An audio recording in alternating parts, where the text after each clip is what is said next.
1,24,000 صحابہ میں زیادہ سے زیادہ 200 صحابی ایسے ہیں جو جنگ بدر سے لے کر آخری حج تک اللہ کے نبی کے ساتھ رہے.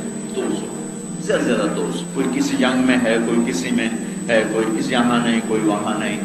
ابو دجانہ ان 200 میں ایک آدمی ہے جو جنگ بدر سے آخری حج تک ساتھ رہے. یہ کتنا بڑے آدمی.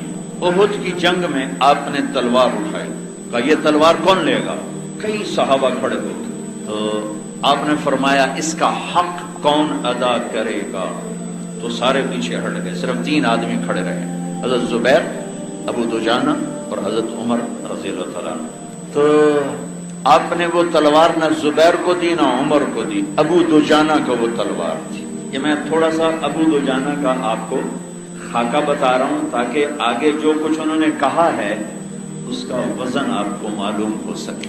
ابو دجانہ نے تلوار اٹھائی, سرخ پگڑی باندھی اور شعر پڑھے, انا الذی عاہدنی خلیلی اللہ اقوم الدہر فی الخیول, انا الذی عاہدنی خلیلی ونحن بالصفح لدى النخیل اللہ اقوم الدہر فی الخیول وَأَضْرِبْ بِسَيْفِ اللَّهِ وَرَسُولِ. میں وہ شاہ سوار ہوں جس سے میرے نبی نے وعدہ لیا ہے کہ اس تلوار کا حق ادا کرنا ہے. خلاصہ یہ ہے, ترجمہ نہیں خلاصہ. تو ایک طرف سے جو حملہ کیا تو قریش کے 3,000 کے لشکر کو چیر کے پار نکل, ان کو روک نہیں سکا. اور آگے عورتیں ڈھول بجا رہی تھی اور قریش کے لشکر کو ابھار رہی تھی, اور ہندا گیت گا رہی تھی, نحن بنات طارقی نمشی علی النمارقی مشی القتل البوارقی المسک فی المخالقی والدر فی المخالقی ان تقبلوا نعانقی وتدبروا نفارقی فراق غیر وامد. نحن بنات طارقی, ہم ستاروں کی بیٹیاں ہیں, نمشی علی النمارقی, قالینوں پہ چلنے والی ہیں, مشی القتل البوارقی, نخرے والے چکور کی چال چلنے والیاں ہیں, المسک فی المفارقی, ہماری مانگ میں مشک بھرا ہوا ہے, والدر فی المخالقی, ہماری اوڑھنیوں میں موتی پروئے ہوئے ہیں, ان تقبلوا نعانقی, آگے بڑھ کے حملہ کرو گے تو ہم تمہیں گلے لگائیں گے, اور تدبروا نفارقی, اور اگر پیچھے ہٹو گے تو ہم تمہیں دھکے دے کے ذلیل کر دیں گی. یہ ہندا کے اشعار ہیں. تو جب ابو دجانہ سامنے آئے تو ساری عورتیں بھاگی.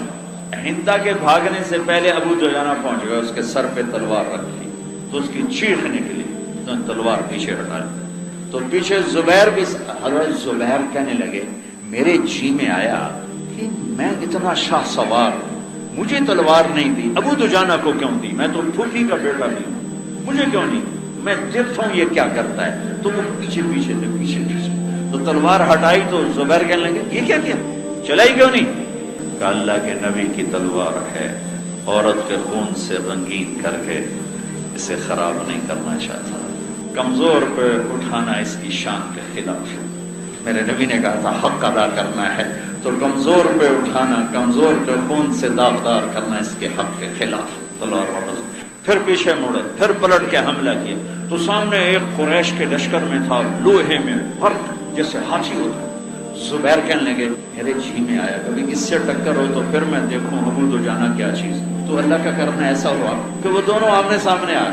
تو ان دونوں میں جب ٹکر ہوئی تو تھوڑی دیر کے لیے باقی بھی کھڑے ہو گئے, حالانکہ لڑائی ہو رہی لیکن ایک دم سارے کھڑے ہو گئے کہ دیکھو یہ کیا فیصلہ ہوتا ہے.